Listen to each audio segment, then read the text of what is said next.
2021, c'est parti pour 365 jours de folie, moments de cris, moments de joie, moments de projets divers et variés.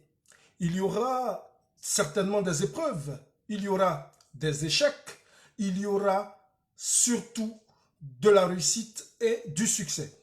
Le nouvel an, il s'annonce comme une période de bruit de pétards et de feux d'artifice de tous ordres, les bruits de foule et de masse populaire, un peu moins ici en Occident avec la crise que nous avons connue et la crise sanitaire qui continue, mais à chacun ses résolutions.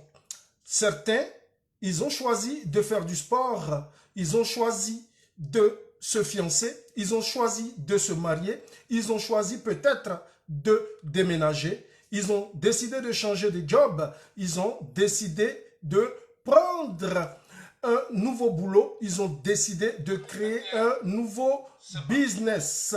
Certains ont décidé d'écrire un livre, mais tout cela sont bon nombre de projets et de résolutions pour la nouvelle année qui débute maintenant. Mais la résolution des résolutions pour nous, sur Équilibre Liberty Channel, c'est celle qui peut vous permettre de réussir. C'est celle qui s'aligne véritablement avec votre plan de vie. Qu'est-ce que je vais apporter aux autres?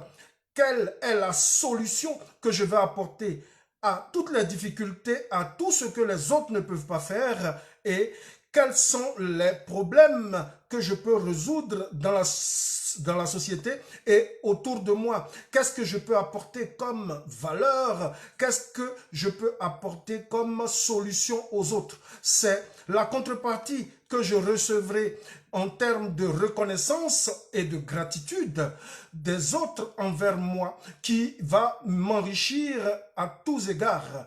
Ça va enrichir tous ceux qui vont travailler dans ce sens mentalement, spirituellement, dans la vie affective, dans la vie professionnelle et pourquoi pas dans la vie financière.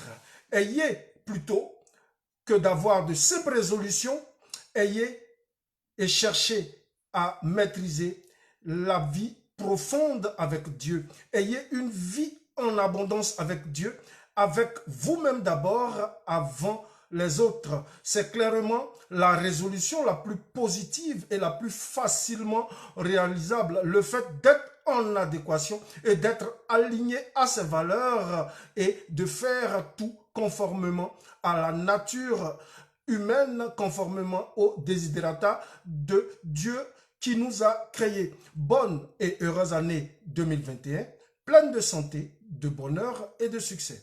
Terminons nos vœux de ce jour par cette phrase de Confucius qui dit « Choisissez un travail que vous aimez et vous n'aurez pas à travailler un seul jour dans votre vie. » De vos résolutions, faites ce qui vous passionne et vous aurez le plaisir à le faire sans attendre quelque chose en retour. C'est ainsi que vous réaliserez des prouesses et que vos actions seront des réussites. Restez plutôt équilibrés en cette année 2021 et que ces 365 jours vous apportent l'équilibre. Jean-Michel Lafinte vous salue. Dieu vous bénisse. Au revoir.